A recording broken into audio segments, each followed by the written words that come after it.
Here is a powerful, dark, and thought-provoking village life story. Her name was Mercy. A saint on Sunday, a sinner by night, but her story is deeper than shame. Obako was like many other villages in Nigeria.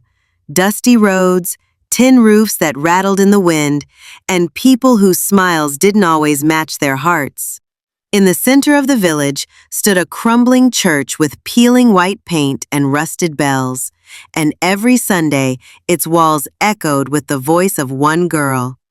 That dusty rural village, market stalls, and secrets that live behind closed doors. Every Sunday morning, villagers would gather in the cracked white church at the central. She stood before the congregation and led the worship. Mercy, with her angelic voice, leads the choir. I surrender all, I surrender all. Mercy would stand at the front, dressed in white lace, her voice floating like a dove above the wooden pews.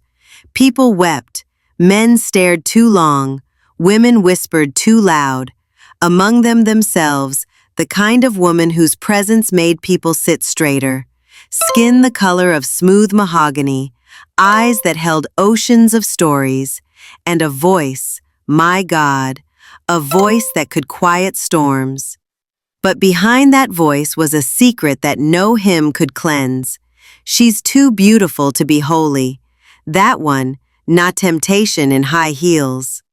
Mama Ngozi, the head usher, always watched her from the front row, her mouth tight with judgment. That girl, she sings like an angel, but walks like Jezebel. But none dared question her, because on Sunday morning, Mercy looked like heaven. But when the sun went down, Mercy vanished from the village. Old men cried, young men stared too long, women clenched their Bibles tighter, and appeared in the city bars as Honey Bee, a rising figure in underground adult films and late-night prostitution. She wore red wigs, black leather, and names that were not her own. She didn't smile with her soul anymore, only her lips. I do what I must, she whispered once to a mirror, because praise doesn't pay rent. Mercy was once a bright student. She used to be bright, top of her class, dreamt of being a nurse. But when she turned 18, her uncle came home drunk and slipped into her room. He didn't stop, and when she screamed, the family said she was lying, until her uncle touched her in secret. When she told the church, they blamed her. What were you wearing? You've always had a seductive spirit. The church? They said. You tempted him. You always wear tight skirts. No one protected her, not even God. So she stopped praying. She picked up lipstick instead of scripture. Power. The shame broke her. The world didn't protect her. So she built her own armor. Money, fame, attention. If she couldn't be pure, she'd be powerful. By nightfall, she became Honey Bee, the city's rising adult film star and high-priced escort. Fake lashes, red wigs, diamond heels. In hotel rooms across Lagos, men begged for her. On shady websites, her videos trended. In the bars, whispers followed. She's too fine to be real. Yet after every night's show, she'd stare at herself in the mirror and whisper, I hate you, but I need you. But Mercy was tired.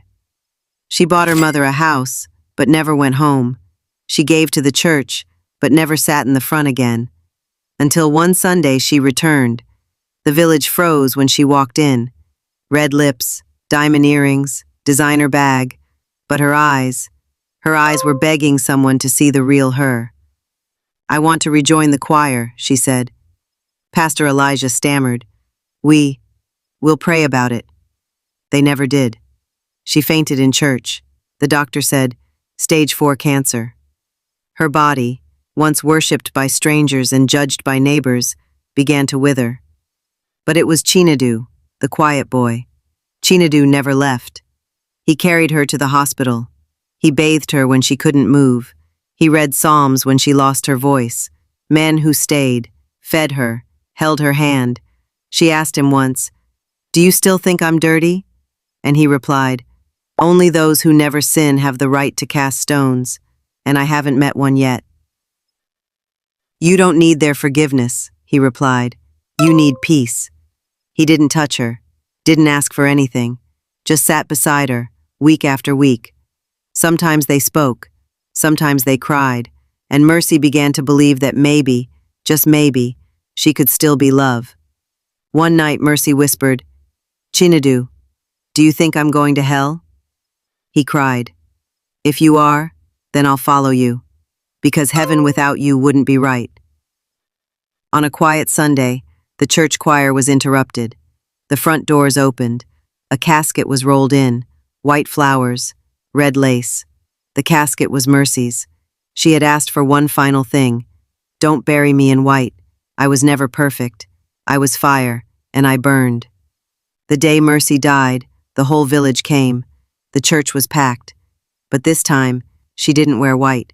She wore red, a symbol of her truth, a fire that never stopped burning, a dusty grave, a red lace dress folded over a casket, a wooden cross with the name, Mercy. She lived. She survived. She sang through the fire. And beside the grave, a Bible and a lipstick. The village said, "It's punishment. God is showing her." She was buried under the mango tree near her childhood home. On her grave, Mercy Chibuzo, she sang through the fire.